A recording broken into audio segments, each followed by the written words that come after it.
도널드 트럼프 전 대통령 유세 기간 중에 전쟁 끝내자, 러시아 우크라이나를 그만 싸워라, 이렇게 얘기했죠. 그 바람에 지금 금값은요 계속 급전직하에 급전직하, 굉장히 많이 떨어졌어요. 2024년 10월 30일에는요 트로이 온스당 2,800.8달러까지 올라갔거든요. 그야말로 사상 최고치죠. 연초 대비하면 35.1%나 올라갔으니까 엄청나게 올라갔습니다. 그러다가 트럼프 대통령이 당선이 되고 난 현재 11월 11일 기준으로 트로이 온스당 2,626.4달러까지 떨어졌습니다. 굉장히 빠른 속도로 떨어지고 있죠. 왜 그럴까요? 도널드 트럼프 대통령이 전쟁을 빨리 끝내자고 이야기하니까 전쟁에 대한 위험이 줄어들면서 실제 안전자산인 금에 대한 수요가 떨어졌다는 이야기예요. 게다가 트럼프 대통령의 장남 지금 계속 그렇게 이야기하잖아요. 뭐라고 이야기합니까? 젤렌스키 용돈 38일 남았다, 이렇게 이야기했습니다. 다시 말해서 도널드 트럼프 전 대통령이 대통령 당선증을 받으면 이제 우크라이나에 대한 지원이 없다, 이런 얘기거든요. 게다가 장남은 또 어떤 이야기를 하느냐. 트럼프 행정부에, 2기 행정부에는 전쟁 광은 없다, 이렇게 이야기합니다. 그러니 연일 국제 금값이 떨어지고 또 떨어질 수밖에요. 사상 최고치를 기록한 10월 30일은 대통령 유세 기간이었고요. 그 이후에 완전히 떨어졌잖아요. 그만큼 전쟁에 대한 이야기가 지금 금값을 많이 떨어뜨린 겁니다. 자, 그러면 우리가 반대로도 생각할 수가 있겠죠. 반대로 어떻게 생각하느냐. 도널드 트럼프 전 대통령이 대통령에 취임하고 난다고 하더라도 푸틴 러시아 대통령이 트럼프 대통령의 말을 들어줄까요? 안 들어주면요. 예, 안 들어주면 러시아하고 우크라이나 전쟁은 점점 더 깊어지겠죠. 당연히 더 깊어질 수밖에 없을 겁니다. 당연히 말입니다. 게다가 더 중요한 것, 전쟁이 더 격화가 되면요.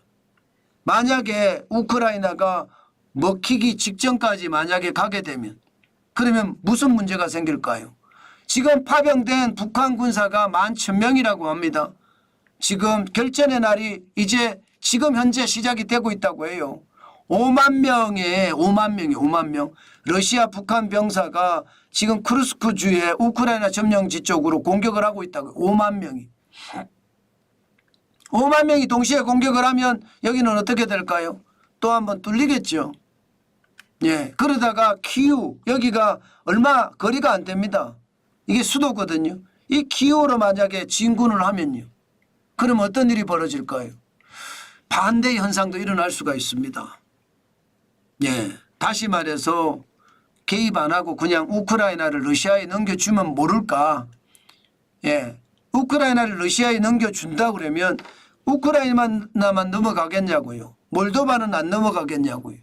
예, 여기에다 폴란드는 안 넘어가겠냐고요. 계속해서 밀고 내려올 텐데 이건 말입니다. 유럽 입장에서는 무섭고 미국 입장에서도 이게 쉬운 일은 아닙니다. 그러면 아직도 금값이 떨어진다, 폭락한다, 이것을 단정적으로 이야기하기는 그렇죠. 게다가 금이라는 게 안전자산의 최고의 안전자산이잖아요. 세계 경제가 나빠지면요. 중국이 돈을 2,000조가량 뿌렸어요. 그리고 중국 경제가 좋아져. 그러면 다행이에요. 만약에 중국 경제가 안 좋아지고 디플레이션 함성으로 더 빠져들어가? 그러면 어떻게 될까요? 그러면 중국 부자들도 또다시 금을 사기 시작할 겁니다. 인도도 마찬가지. 인도 부자들도 금을 사기 시작하고요. 그럼 금값은요 또 올라갈 수 있습니다. 저는 금값이라는 게 오늘 하루만 가지고 판단하는 것은 절대 아니고요. 장기적으로 저는 판단해야 된다고 봅니다. 제가 늘 말씀을 드리는 1976년 8월 30일에 트로이 온스당 금은요 102.8달러였습니다. 그런데 그때부터 계속 올라가죠. 그죠? 계속 올라가잖아요. 안 떨어지잖아요. 계속 올라가잖아요. 계속 우상향 하잖아요. 계속 우상향하는 걸 보면 여러분 금은요 너무 무리하게만 안 사면 됩니다. 너무 무리하게 지금이면 너무 비쌀 때 많이 사는 거는 그렇지만 과거에 사는 금이 있다면 그냥 묵직히 금의 무게처럼 묵직히 들고 있으면 안전자산으로 가치를 충분히 발휘할 거다. 저는 그렇게 생각을 합니다. 사실 금값이 많이 올라가는 국내도 마찬가지잖아요. 국내도 지난 10월 30일에 이게 한돈이에요. 3.75g이니까 52만 8천 원까지 올라갔다가 11월 11일에는 51만 5천 원까지 떨어지기는 했습니다. 떨어지기야 떨어졌죠. 이게 실질적으로 말입니다. 돌반지도 58만 2천 원까지 좀 떨어졌습니다. 돌팔찌도 이게 두 돈입니다. 115만 3천 원까지 좀 떨어졌기는 했어요. 뭐 떨어졌다 이거지. 이게 여러분 많이 떨어졌다 폭락했다 이 정도는 아니잖아요. 그렇다면 우리는 반드시 말입니다. 하나만 생각하지 말고 다른 하나도 그 이면도 반드시 생각을 하고 저는 행동해야 된다. 저는 금에 대해서는 늘 여러분들에게 말씀을 드려요. 여윳돈으로 포트폴리오 중에 하나로 구성을 해서 조금씩 사는 것은 굉장히 좋은 일이다. 그 말씀 제가 계속 드리잖아요. 지금 저는 그런 상태라고 생각하시면 됩니다. 금값이 지금 또다시 폭락을 한다 할 수도 있겠죠.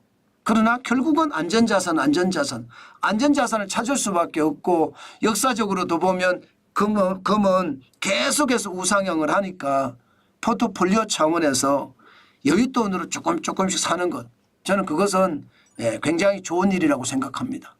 그만큼 말입니다.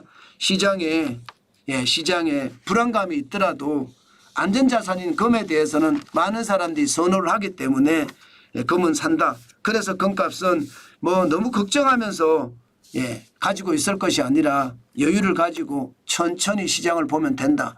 그 말씀으로 마무리하겠습니다.